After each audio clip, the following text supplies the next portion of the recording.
Is that Meghan Markle is finally truly, well, supremely happy with what's developed over the last couple of days. Was it all to do with that, promotional thing she did for Clever Blends, the coffee brand that she's decided to invest in, with the slow motion pictures, the heavily filtered pictures of her, with all the correct lighting, making sure she looks serene and beautiful in that promo? Was it? Not quite. As ever, let me explain. Hi, good morning. Neil Sean here. Nice to see you. I hope you're all keeping well. By the way, I wanted to let you know that question about caravanning and motorhomes, that took off. There's a lot of you that likes that.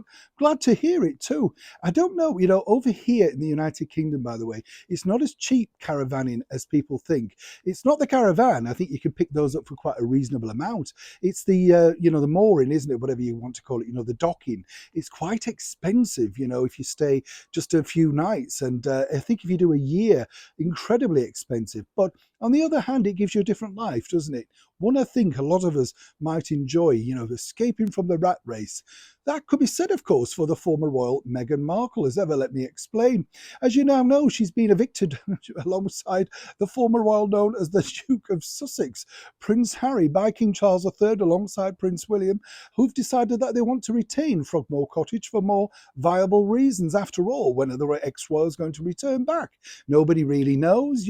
Apparently this was a place where they enjoyed Lily's first birthday, where Her Majesty the Queen came skipping down the pathway wanting pictures with Lily. Never seen those. Halfway. Now, what's interesting here is, though, according to a very good source, it appears that Meghan Markle herself is absolutely thrilled with this decision.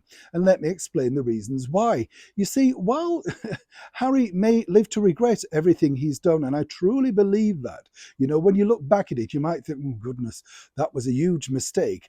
For Meghan, this really draws a line under her, shall we say, English association, the England period, as she calls it, because now she doesn't need to return. There's no reason to return. And if she does return, they either have to stay in a hotel, which would cost, obviously with all the security and everything attached to that, or indeed at the request of His Majesty the King in one of the royal homes. And that would, in fact, naturally be very safe. And I could see that happening in the future. But when, of course, you're at the request of His Majesty the King, then, of course, you live to their rules, don't you? You can't just come and go as you please. There's a lot of things attached to that.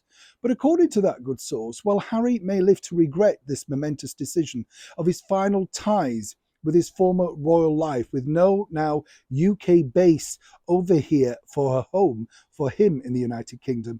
Meghan thinks this is absolute freedom, a chance for her, and I'm using that term bluntly, her to move forward individually. And the bottom line for Harry is he may find himself stranded all alone in that vast Montecito mansion, wondering exactly, where did this all go so wrong? Neil Sean in the very heart. As ever, when I know more, you'll know more.